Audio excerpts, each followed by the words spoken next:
wajib disahkan. Kalau mekanisme ini tidak terlewati, makanya saya marah sama Sekwan.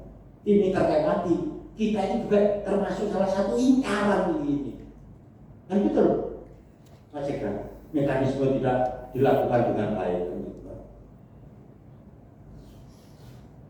Bapak Ibu sekalian, menindaklanjuti rapat kemarin, tinggal sekarang eksekutif memberikan jawaban. Untuk mana, Mbak Rimba lagi, saya ingatkan juga, untuk mana ngomong rapat cepat. Ya,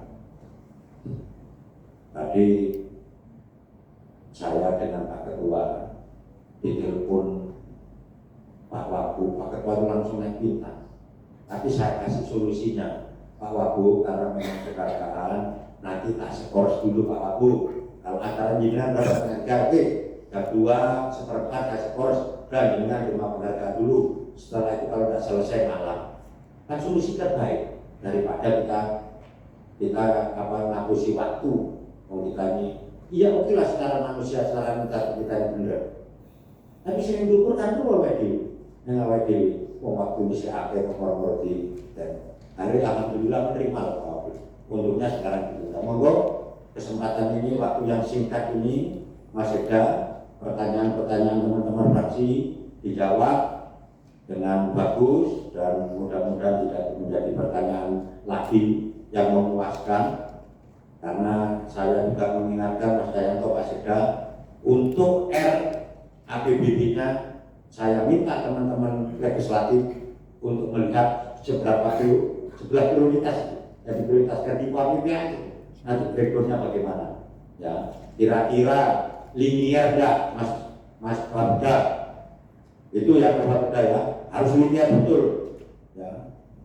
Jadi kemarin sudah ada kita. Nah, monggo Mas Eka, persilakan. Bismillahirrahmanirrahim. Assalamualaikum warahmatullahi wabarakatuh. Yang kami hormati pimpinan Banggar, Pak Wakil Ketua Pak Ruli, yang saya hormati Ketua Fraksi, Ketua Komisi Kabupaten Banggar, serta anggota Pak Sekman serta anggota teman-teman SKPD yang saya hormati. Melanjutkan acara rapat pembahasan KUHP 2026 ini Pak Ketua sekalian sudah kita jawab, ada jawaban tertulis ini dan kami bacakan yang sudah dirangkum oleh teman-teman yang cerita yang kemarin cukup Pak Ketua cerita kengerian di sana. Ya, saya kira kemarin juga saya cerita, jadi teman-teman disebut Ibu Rifa atas nama yang teman-teman Dewan ada yang disebut namanya langsung dibuka di sana dan sebagainya di kertas kerja namanya siapa ini gitu juga. Jadi langsung ya gampang mengira pun juga di sana kita ini dicuci kemarin. Ya, kita semua, Ketua, Ibu Bupati, Wakil Bupati, kita semua dicuci. Cucinya pakai cuci, kalau kita ini cucinya pakai manual. Kalau pakai mesin dicuci duduk gitu. Kalau ini enggak, dakinya dilihat, dicari dicuci. Dan mereka tahu dakinya ada di mana gitu. Jadi udah langsung mereka sudah tahu apa yang kita kerjakan. Terima kasih Bapak Ibu sekalian yang saya hormati Pak Ketua. Akan kami bacakan beberapa jawaban yang telah yang pertama ini kemarin dari fraksi PDIP Bu Yayu. Ini Mas Yayan tak urutkan dari yang tanya kemarin. Yang pertama kemarin dari fraksi PDIP. Saya urutkan dari itu. Pertanyaannya adalah pertama, target PLD 2025 ada 702. Realisasi gas meter 6 ini mencapai 366 miliar. Untuk tahun 2026 diproyeksikan sebesar 750 miliar. Pendapatan hasil pengelolaan daerah yang dipisahkan pada 2025 sebesar 24 miliar. Angkanya masih sama seperti tahun 2019. Langkah KAP yang sah sebesar 25 miliar, realisasinya saat ini baru 4 miliar. Harapan fraksi PDIP, harapan saya, Ibu Yayu, target pendapatan hasil pengelolaan daerah yang dipisahkan ini bisa dinaikkan. Jadi memang yang ditanyakan Bu Yayu, kalau saya catat pendapatan hasil pengelolaan aset daerah itu yang optimal itu ya. Jawabannya adalah hasil pengelolaan kekayaan daerah yang dipisahkan merupakan hasil dividen pada BUMD atau daerah seperti Gudang, BPD Jatim, BPD Jatim, dan PT Hipotika Bogor yang tentunya ditetapkan berdasarkan RUPS. Tentunya Pemkab Banyuwangi mendorong terhadap peningkatan kinerja perusahaan tersebut yang secara otomatis akan berdampak pula terhadap kontribusi BUMD. Kami juga terus berdiskusi bersama dengan Gudang terus melakukan upaya peningkatan kinerja dengan meningkatkan cakupan layanannya untuk meningkatkan pendapatan air sebagai sumber pendapatan utama. Selain itu, Gudang Banyuwangi juga terus berusaha meningkatkan penjualan air untuk menambah pendapatan dalam upaya peningkatan gaji bagi pemerintah daerah.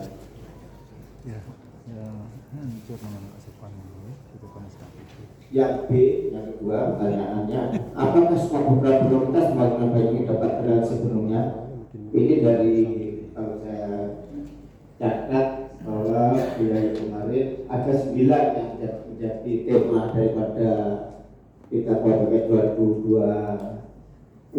Apakah itu bisa tercapai semua? Kira-kira pertanyaannya, jawabannya dari kita adalah seluruh program-program prioritas pembangunan Banyuwangi tahun harus dilaksanakan, akan tetapi terkait realisasi bisa terrealisasi 10% atau tidak sepenuhnya, karena realisasinya sangat bergantung pada sejumlah faktor seperti anggaran, kendala teknis, hingga pergeseran kebijakan.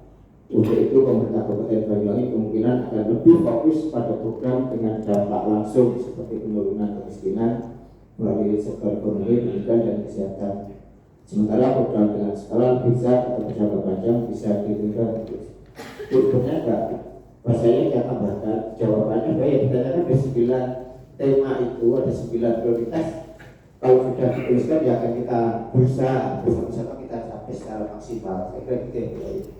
Itu kan pertanyaannya dari 9 variabel itu yang ditanyakan.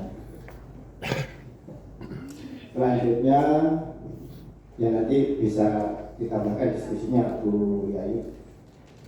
Selanjutnya dari fraksi yang kedua kemarin dari fraksi PKB selanjutnya.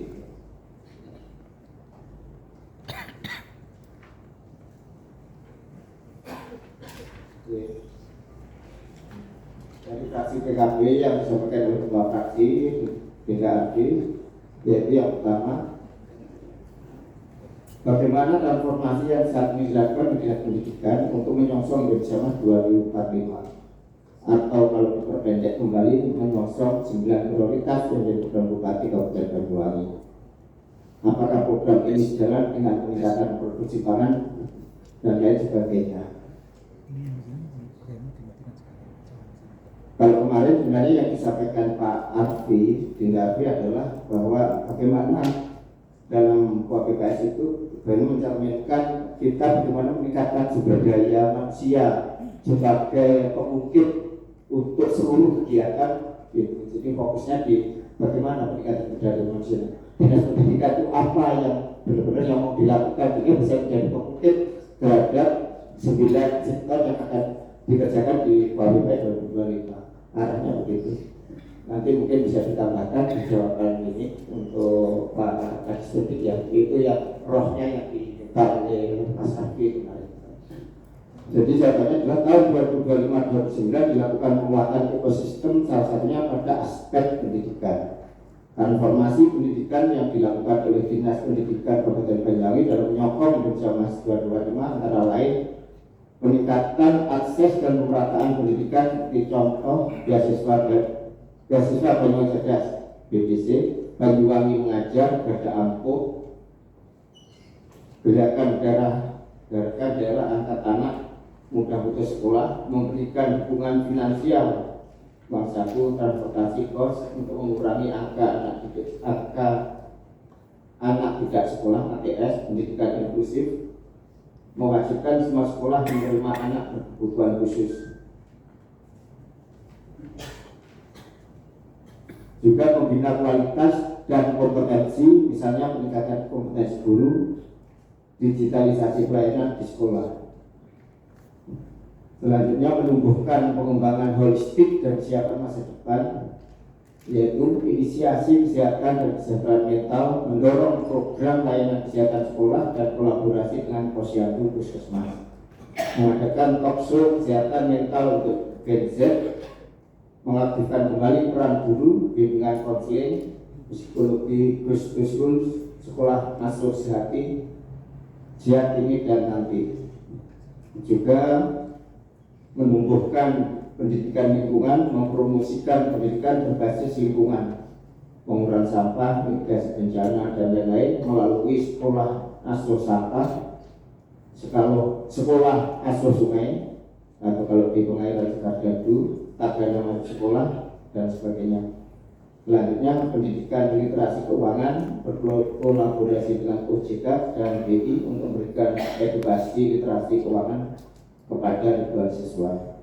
Dinas Pendidikan Kabupaten Banyuwangi menunjukkan komitmennya kuat dalam membangun kondisi yang unggul selaras dengan visi Indonesia Emas 2045 dan berpotensi menjadi model bagi daerah lain.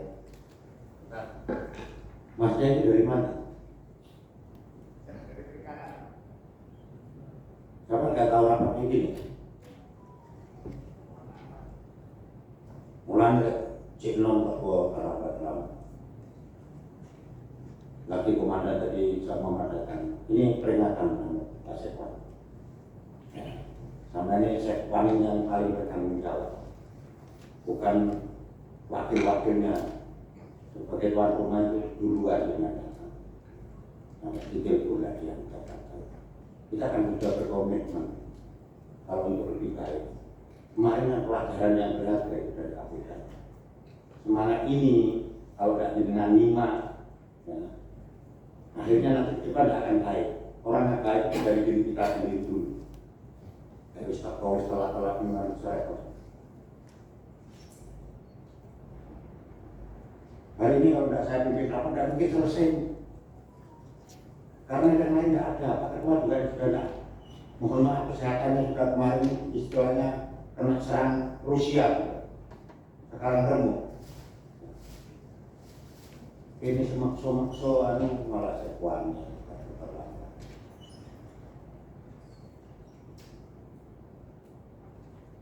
Kita sudah diberikan juga. Masuk kata orang itu belum buat itu dulu. Enggak ada. Terima kasih Ketua, Bapak sekalian, Bapak hormati, kita lanjutkan. Anggaran kedua dari fraksi PKB adalah tentang bagaimana menumbuhkan petani-petani muda di Banyuwangi. Intinya begitu, sehingga pada program ini sejalan dengan peningkatan produksi pangan, apa yang sudah menjadi kegiatan-kegiatan yang akan dilakukan di bidang pertanian di luar PPS 2026. Perlu kami jelaskan baik sekalian bahwa program ini juga disinergikan dengan sektor lain, misalnya melalui pendidikan vokasi dan kurikulum tematik berbasis potensi daerah seperti pertanian, perikanan, dan industri kreatif, sehingga lulusan tidak hanya siap kerja, tapi juga mampu berkontribusi pada peningkatan produksi pangan dan pengembangan sektor unggulan daerah. Jadi masih dikaitkan dengan bagaimana pengembangan sumber daya manusia yang dilakukan oleh pada sektor pendidikan tadi. Jadi apakah itu juga sejalan dengan program-program yang sekarang yang menjadi prioritas pemerintah sekarang, yaitu peningkatan produksi. Yang ketiga adalah indeks pembangunan nasionalnya bagaimana? Apakah ini hanya sekedar angka saja? Apakah berdasarkan aplikatif, implementatif, dan bagaimana? Sebabnya adalah bahwa IPM bukan sekedar angka, mereka alat strategis untuk kebijakan dan kemajuan. Kabupaten Banyuwangi secara konsisten meningkatkan skor IPM dari tahun 2021 sebesar 72,62, terus meningkat sampai tahun 2024 sebesar 74,3 dan mempertahankan status kategori tinggi. Kemajuan ini didorong oleh perbaikan nyata di ketiga dimensi inti IPM. Pemerintah daerah Banyuwangi telah menerapkan program-program yang proaktif dan ramah di sektor kesehatan, misalnya Mall Orang Sehat, jemput bola ramah warga, dan lain-lain. Sektor pendidikan misalnya Garda Ampuh, siswa Asusbaya, Uang Saku siswa miskin, Banyuwangi Cerdas, dan lain-lain.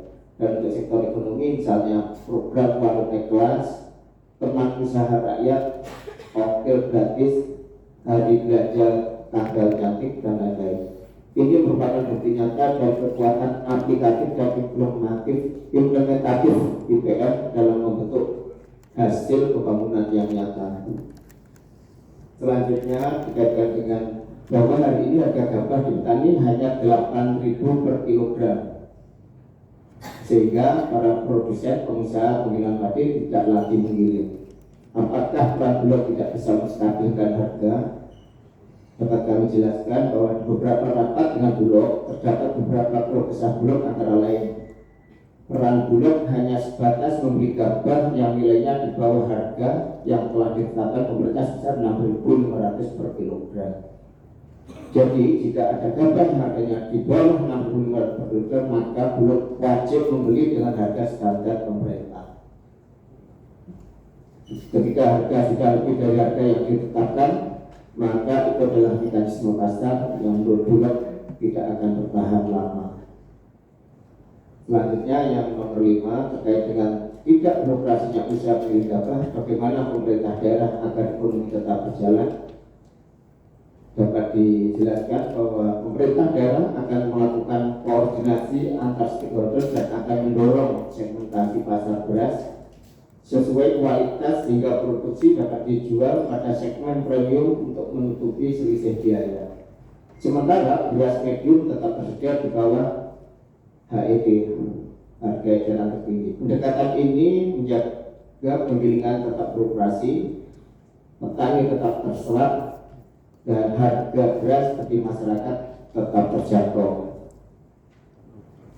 Selanjutnya yang ke-6, apakah saat ini sudah ada kebijakan lintas sektor yang mendorong 3 program, yaitu pertanian, perikanan, dan ekonomi kreatif? Dapat dijelaskan bahwa Pemkab Banyuwangi saat ini telah mengembangkan kebijakan lintas sektor yang mendorong sinergi antara pertanian, perikanan, dan ekonomi kreatif atau UMKM. Salah satu wujud nyatanya adalah melalui inovasi Jagoan Banyuwangi yang terdiri dari jagoan bisnis, jagoan tani, dan jagoan digital yang menggabungkan pembinaan kewirausahaan, pemanfaatan teknologi digital, dan pengembangan produk berbasis potensi lokal. Melalui program ini, hasil pertanian dan perikanan diolah menjadi produk bernilai tambah oleh pelaku UMKM dan startup lokal, didukung dengan pelatihan, akses pembiayaan, serta pemasaran digital. Kolaborasi ini melibatkan Dinas Pertanian, Dinas Perikanan, Dinas Koperasi UMKM, Dinas Kominfo, serta OPD terkait lainnya, sehingga memperkuat rantai nilai, memperkuat pasar, dan meningkatkan daya saing ekonomi daerah. Yang ke-7, berapa sebenarnya proyeksi aset yang belum dimanfaatkan dan bagaimana strategi dan pemerintah daerah untuk mengoptimalkan. Dari data yang kita miliki, rekap total status pemanfaatan aset ini datanya total keseluruhan tanah ada 171 bidang ya, sudah dimanfaatkan 155, belum dimanfaatkan 16. Bangunan ada 52 bangunan, sudah dimanfaatkan 36, belum dimanfaatkan 16. Jadi total 223 sudah dimanfaatkan 191, yang belum dimanfaatkan 32. Rekap nilai pemanfaatan aset adalah tanah yang sudah dimanfaatkan, nilai perolehan 71.216.305.638 dengan nilai sewa 3.305.715.198. Gedung sudah dimanfaatkan, nilai perolehannya 8.852 sekian, nilai sewa 826.484. Jadi total nilai perolehan aset yang dimiliki 80.068 juta sekian, dengan nilai sewa 4.132 juta sekian. Adapun strategi optimalisasi aset antara lain, yang pertama pembangunan database aset, 2 promosi dan kerjasama aset yang idle, 3 penatausahaan aset termanfaatkan dengan melakukan penagihan, teguran dan peringatan bagi aset-aset yang sudah disewa yang belum dibayar, dan yang keempat adalah optimalisasi PAD melalui penjualan hasil inventarisasi PND secara periodik berkala setiap tahun anggaran. Pak Ketua, anggota Banggar yang saya hormati, selanjutnya dari fraksi Demokrat ya, yang ketiga yang diwakili oleh ketua fraksi UNI. Yang pertama, dalam hal ini yang dilihat pada PBS hanya lingkup belanja gaji saja. Sedangkan untuk program-program teknis belum terlihat, termasuk misalnya program-program mana saja yang terakomodir atau tidak. Dengan delapan arah kebijakan pendapatan daerah juga harus melihat dari pendapatan asli daerah, di mana PAD mengalami peningkatan dari sebelumnya dari 740 miliar menjadi 750 miliar dengan persentase kenaikan sebesar 1,4%. Padahal kita tahu kalau ini tahun 2025 kita harus membayar hutang sebesar 80 miliar. Tahun berikutnya kita membayar sebesar 120 miliar. Dapat eksekutif jelaskan bahwa alokasi PAPBD 2026 sangat minimalis karena belum mengakomodir spesifik grant seperti DAK, DD, insentif fiskal dan bantuan keuangan khusus BKK provinsi, sehingga lebih memprioritaskan belanja wajib dulu yang mengikat dan belanja wajib mengikat dan program prioritas pembangunan daerah. Kemudian untuk peningkatan PAD dimaksud sebagai bentuk komitmen kami untuk meningkatkan kapasitas fiskal dan kemandirian keuangan yang dapat digunakan untuk pelayanan pemerintahan dan pembangunan daerah. Sedangkan untuk kewajiban pembayaran pinjaman daerah dilakukan melalui upaya refocusing kegiatan yang non produktif dan pelaporan penerimaan daerah. Yang kedua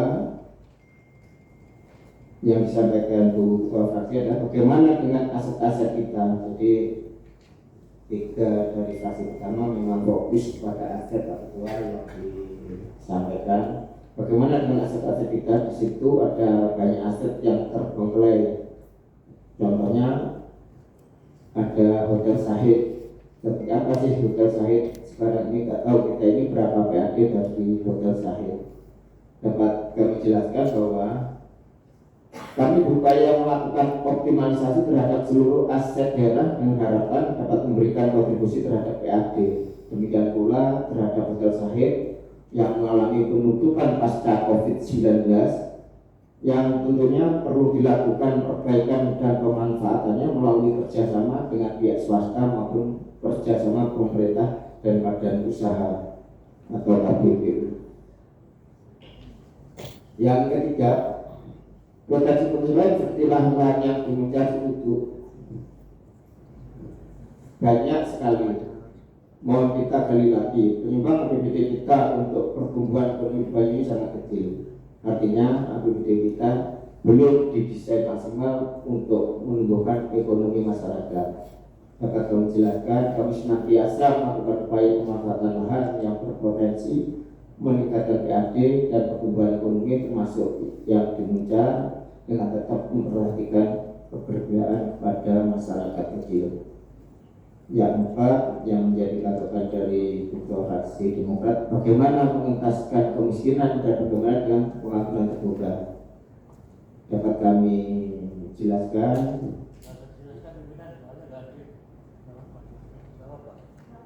Kita hadir. ya ada. Kemarin Pak diwakili dari ketua fraksi yang terkait, tapi ada ketua fraksi. Kami lanjutkan. Jadi Kabupaten Banyuwangi mempunyai 4 strategi pengentasan kemiskinan, yaitu yang pertama mengurangi beban pengeluaran, yakni dengan mencukupi kebutuhan pangan, subsidi dan bantuan langsung seperti contoh program Bantang Kasih, jemput bola, rawat warga. Yang kedua, meningkatkan peranan sosial masyarakat dengan mengajak masyarakat berkontribusi dan berpartisipasi dalam pengentasan kemiskinan. Seperti contoh program Banyuwangi Berbagi, Musrenbang, rembuk anak, rembuk lansia, rembuk perempuan, rembuk disabilitas, dan lainnya. Yang ketiga, pemberdayaan ekonomi masyarakat miskin dan rentan, meningkatkan kapasitas dan peluang untuk memperoleh pendapatan, mengelola sumber daya, dan mencapai kemandirian ekonomi seperti contoh bantuan alat usaha, warung yang kelas, jagoan Banyuwangi, ongkir gratis UMKM, Sister C, dan lainnya. Yang keempat, dengan strategi menurunkan transmisi kemiskinan, yaitu memutus rantai kemiskinan yang diwariskan antara generasi melalui upaya pendidikan dan kesehatan. Seperti contoh program Banyuwangi Cerdas, Banyuwangi Mengajar, Sekolah Asuh Sebaya, Uang Saku Siswa Miskin, dan lainnya. Strategi kelima adalah dengan pengentasan pengangguran, di mana berdasarkan data BPS tingkat pengangguran terbuka Banyuwangi tahun 2024 tercatat 4,03%, menurun dari 4,75% di 2023. Namun penciptaan lapangan kerja berkualitas masih menjadi prioritas. Uang BPS 2026 kami arahkan untuk mempercepat penyerapan tenaga kerja melalui penguatan sektor produktif padat karya, peningkatan investasi, pelatihan vokasi sesuai kebutuhan industri, serta dukungan bagi UMKM dan kewirausahaan, sehingga APBD 2026 dapat sekaligus mendorong pertumbuhan ekonomi, penyerapan tenaga kerja, dan peningkatan kesejahteraan masyarakat. Pertanyaan selanjutnya dari Partai Demokrat, dari fraksi Demokrat, adalah terkait festival-festival termasuk dengan Tour de Ijen. Apresiasi diberikan oleh fraksi Demokrat. Namun ada isu di media terkait anggaran 40 miliar. Nah, perlu di SKPD agar tidak terjadi koordinasi SKPD agar tidak terjadi salah persepsi, perlu dijelaskan. Dapat kami jelaskan bahwa dapat dipastikan bahwa isu terkait Tour yang menghabiskan dana mencapai 40 miliar tersebut tidak benar. Event tersebut hanya mendapatkan dukungan melalui APBD di kisaran 6 miliar saja, dan tentunya dukungan dari sinergi OPD dan stakeholder eksternal secara gotong royong. Namun dampak terhadap promosi pariwisata Banyuwangi cukup signifikan melalui okupansi hotel, homestay, objek wisata hingga kuliner yang diharapkan dapat menyumbang PAD dan pertumbuhan daerah di tengah musimnya pertemuan global. Dan hasilnya tentu ini dampak directnya, tapi ya multiplier efeknya insya Allah dengan branding seperti Ijen. Bukan berarti bilang seperti Ijen karena saya jargonnya, jadi ketika pertama kali Bapak Bupati Aswaranas branding Banyuwangi di tahun 2012, dua pilihan waktu itu yaitu Gandrung Sewu dan Gede Ijen. Gede Ijen kita jual sport turisnya, kita jual alam kita. Kawah Ijen yang dulu sebelumnya kunjungan sekitar 500 waktu itu, 500.000, sampai sekarang sudah mencapai 4 juta kunjungan wisata. Dan tentu Gandrung Sewu untuk mengangkat brand, kalau kita tahu itu tidak sekedar Gandrung Sewu, saya kira sekarang ada perubahan paradigma daripada masyarakat kita, anak-anak kita, adik kita.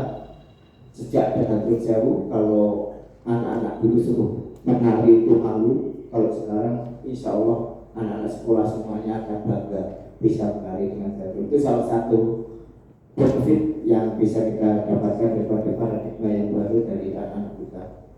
Selanjutnya pertanyaan nomor 5 adalah nomor 6. Ini berkaitan dengan concern dari fraksi Demokrat. Memang saya lihat Demokrat ini pada poin 6 ini sangat concern sekali, yaitu tentang olahraga.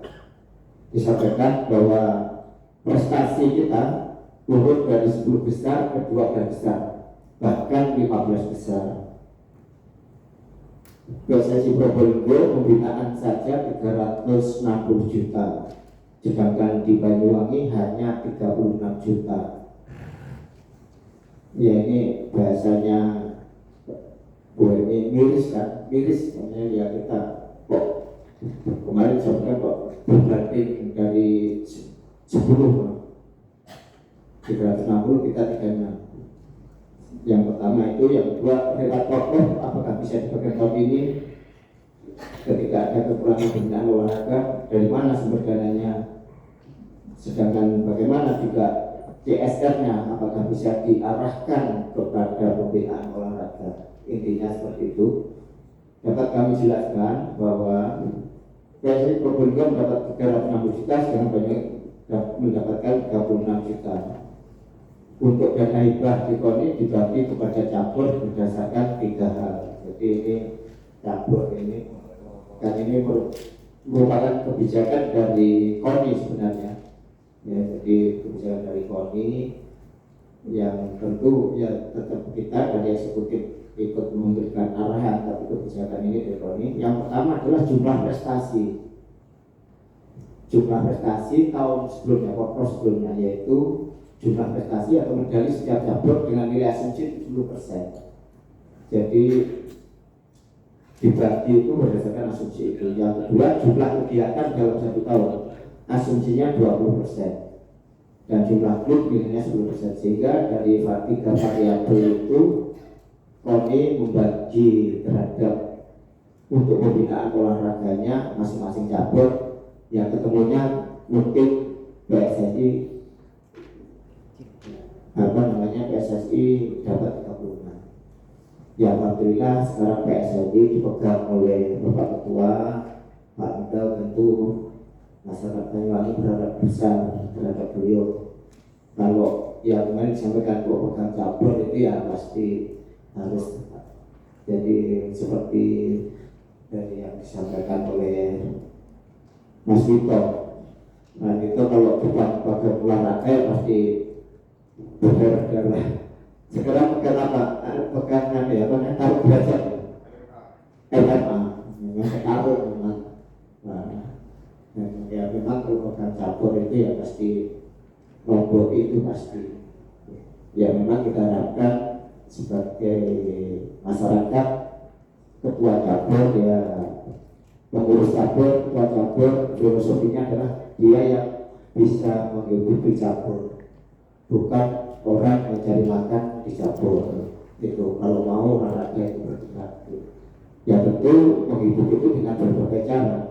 Boleh bagaimana bermasyarakat, bagaimana dengan mencari sponsor dan sebagainya. Tentu figur-figur seperti Pak Ketua MMA, Ketua Askap sekarang, Pak Ketua Demokrat jadi Ketua cabur, tentu nanti pasti diikuti prestasi-prestasi berikutnya. Dan terbukti salah satu medali emas yang diperoleh oleh Prof kemarin pertama kali dari cabang MMA. Tepuk tangan untuk saudara tua saya Pak Wito. Selanjutnya akan kami selanjutnya fraksi Golkar ya. Buka dulu dong.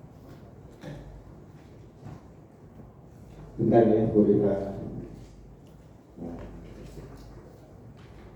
Ya, yang keempat adalah kemarin dari ketua fraksi Golkar yang banyak kemarin ketua fraksi Golkar sebenarnya. Iya. Iya banyak, jadi sampai ke L seperti itu.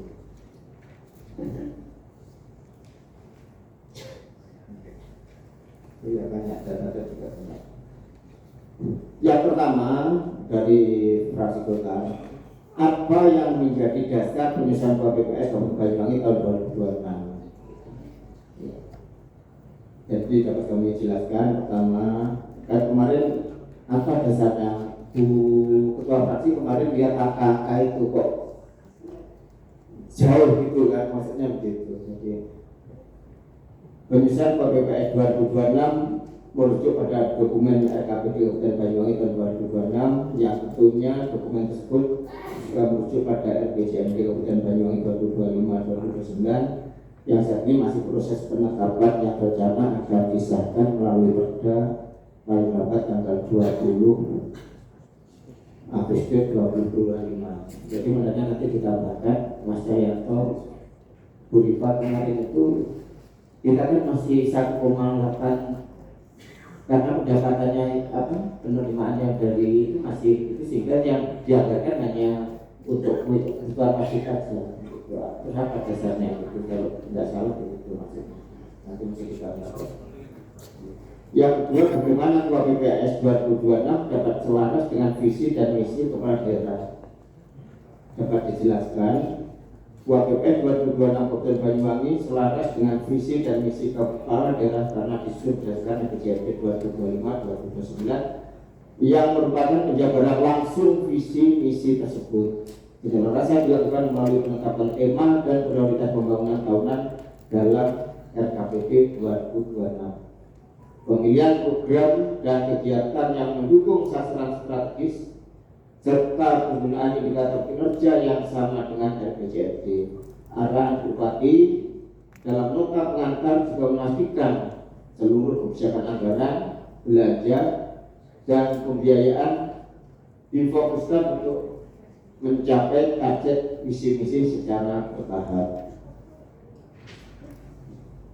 Yang selanjutnya yang ketiga, apa saja prioritas pembangunan yang ditetapkan adalah KPPS.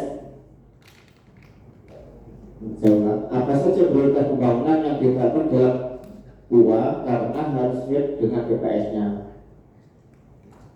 Dapat dijelaskan dalam konteks penyusunan KPPS, prioritas pembangunan yang ditetapkan tidak muncul secara kebetulan. Mereka harus konsisten dengan PPAS karena PPAS secara khusus berfungsi merinci program dan alokasi anggaran berdasarkan prioritas yang telah ditetapkan dalam KUA. Prioritas pembangunan di KUA yang selalu harus sesuai dengan PPAS adalah 1. Skala prioritas pembangunan daerah. 2. Menetapkan arah kebijakan umum termasuk penentuan skala prioritas pembangunan daerah berdasarkan kebutuhan, potensi ekonomi, dan aspirasi masyarakat. Yang kedua adalah yang harus sesuai dengan PS, prioritas program dalam berbagai urusan pemerintahan, yakni pendidikan, kesehatan, infrastruktur, lingkungan, dan lain-lain. Serta inline dengan 9 prioritas pembangunan pada tahun 2026 yang ditetapkan melalui RKPD, yaitu yang pertama peningkatan produksi pangan, kedua peningkatan nilai tambah produk UMKM, 3 perluasan pasar sektor pertanian dan pariwisata, 4 peningkatan serapan tenaga kerja dalam sektor UMKM dan pariwisata, 5. Peningkatan akses infrastruktur pariwisata dan pertanian. 6. Perlindungan sosial adaptif dan pemberdayaan masyarakat miskin dan rentan. 7. Penguatan pendidikan yang berdaya saing. 8. Peningkatan akses kesehatan dan pola hidup sehat. 9. Reformasi birokrasi. Inilah pokok-pokoknya di QA yang harus sesuai dengan PPAS. Selanjutnya yang keempat adalah pertanyaannya tanggapan untuk pendapatan. Bagaimana proyeksi pendapatan daerah dibandingkan tahun sebelumnya? Dapat kami jelaskan. Pemkab Banyuwangi berupaya meningkatkan kapasitas fiskal dan kemandirian keuangan, khususnya PAD yang ditujukan melalui peningkatan proyeksi PAD pada RPJMD Kabupaten Banyuwangi 2025-2029. Dan ini insya Allah kalau 2026 750 miliar bisa tercapai, itu berarti kita sudah beranjak dari posisi kemampuan fiskal rendah sekali ke rendah, dari ya sudah beranjak dari ke kuadran naik satu tingkat. Ya semoga bisa kita bisa capai PAD 2026 dan sekaligus kalau bisa ya lebih dari itu. Selanjutnya yang kelima, apa strategi pemerintah daerah untuk mengoptimalkan sumber-sumber PAD?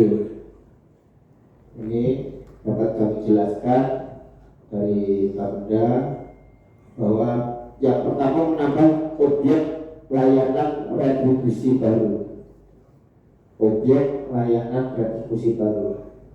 2. Penyesuaian tarif retribusi. 3. Melakukan monitoring mengutak retribusi dari potensi kebocoran. 4. Mengoptimalkan aset-aset perda yang tidak digunakan. Dan 5. Melakukan intensifikasi dan ekstensifikasi pajak daerah. Yang ke-6, apa upaya intensifikasi dan juga intensifikasi pajak daerah? Intensifikasi dan ekstensifikasi pajak daerah. Silakan. Yang pertama adalah melakukan pendataan untuk mencari potensi wajib pajak baru, melakukan sosialisasi pajak secara masif, melakukan penilaian NJOP, melakukan analisis kewajaran pembayaran pajak, melakukan evaluasi dasar pengenaan pajak yang terdiri dari pajak air tanah, pajak reklame, pajak MPLP, melakukan penindakan pajak atau penagihan aktif. Yang ketujuh, melengkapi SDM jabatan pemungut pajak, yaitu juru sita pajak, pemeriksa pajak, penilai PBB, dan penyidik pajak. Yang ke-7, apa indikator utama yang digunakan dalam menentukan alokasi belanja dalam UAPPAS? Dapat kami jelaskan, terus sekalian, Pak Ketua, penentuan alokasi belanja dalam UAPPAS didasarkan pada indikator kinerja utama daerah yang tertuang dalam RPJMD, di mana target sasaran tahunan dalam RKPD, indikator program dan kegiatan perangkat daerah, serta indikator kesejahteraan masyarakat. Selain itu, standar pelayanan minimal dan tingkat urgensi program juga menjadi pertimbangan sebagaimana belanja daerah difokuskan pada kegiatan yang paling mendukung pencapaian prioritas pembangunan dan memberikan dampak nyata bagi masyarakat. Yang ke-8,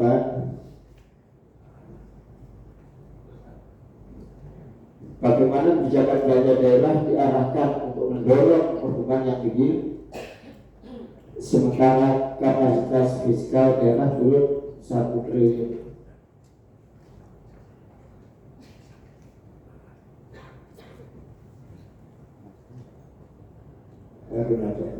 Tulisan itu Pak.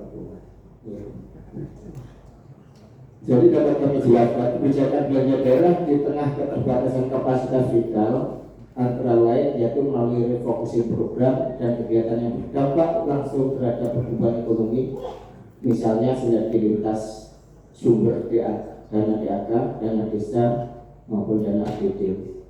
Kemudian melalui kreatif financing seperti kerjasama pemerintah dan badan usaha, KPBU, ISR, dan lain-lain. Yang ke-9, pemerintah Kota Banyuwangi telah melakukan pinjaman sebesar 496 miliar. Apakah pemerintah mengadakan silpa untuk pelunasan yang tersebut? Dapat dijelaskan, bahwa telah dijelaskan pada Bu Emi fraksi Demokrat untuk pembayaran pinjaman daerah dilakukan melalui upaya refocusing kegiatan non produktif dan pelampauan penerimaan daerah. Selanjutnya yang ke-10, bagaimana skema pembayarannya? Skema pembayaran pinjaman jangka bunganya dilakukan secara multi-years 4 tahun dengan memperdomani PP 1 2024 tentang harmonisasi kebijakan fiskal nasional. Yang ke-11, apakah dimungkinkan melepas saham pada PT NCG? Dapat kita jelaskan bahwa pelepasan saham pada PT NCG sangat dimungkinkan, namun pemanfaatannya melalui dana abadi daerah yang dapat berkontribusi terhadap peningkatan kesejahteraan masyarakat Banyuwangi secara berkelanjutan. Sebagai informasi, saat ini proses pembentukan dana abadi daerah dimaksud dalam penyusunan naskah akademik oleh tim dari Universitas Brawijaya Malang sebelum dibahas melalui Raperda. Insya Allah estimasi selesai pada awal September 2025. Jadi NA-nya untuk dana abadi Pak Ketua sekalian, mudah-mudahan sebelum September selesai, dan kalau bisa langsung kita lakukan pembahasan Raperda. Kalau harapannya Raperda bisa di 2025, jadi kita 2026 bisa duit untuk lihat angka pas nilai saham optimal tinggi. Ya, mari kita diskusikan bersama, kita sepakat bersama, coba. Yang selanjutnya terakhir, apakah sebuah pembiayaan tersebut sustainable dan tidak membantu pihak daerah ke depannya? Pembiayaan pinjaman dapat dikatakan sustainable karena memperdomai PP 1 2024 dan Peraturan Menteri Keuangan 75 tahun 2024, serta telah mendapatkan persetujuan dari Kementerian Keuangan dan Kementerian Dalam Negeri.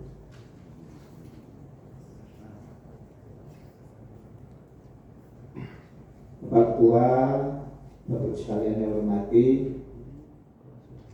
sudah kita sampaikan semua tanggapan dari TAPD terhadap pertanyaan, tanggapan dari masukan dari Bapak sekalian anggota fraksi, ketua fraksi, anggota banggar dari legislatif. Semoga jawaban-jawaban dan tanggapan kita bisa diterima dan menjadi bagian daripada pembahasan pada sore ini. Terima kasih. Jadi wassalamualaikum warahmatullahi wabarakatuh.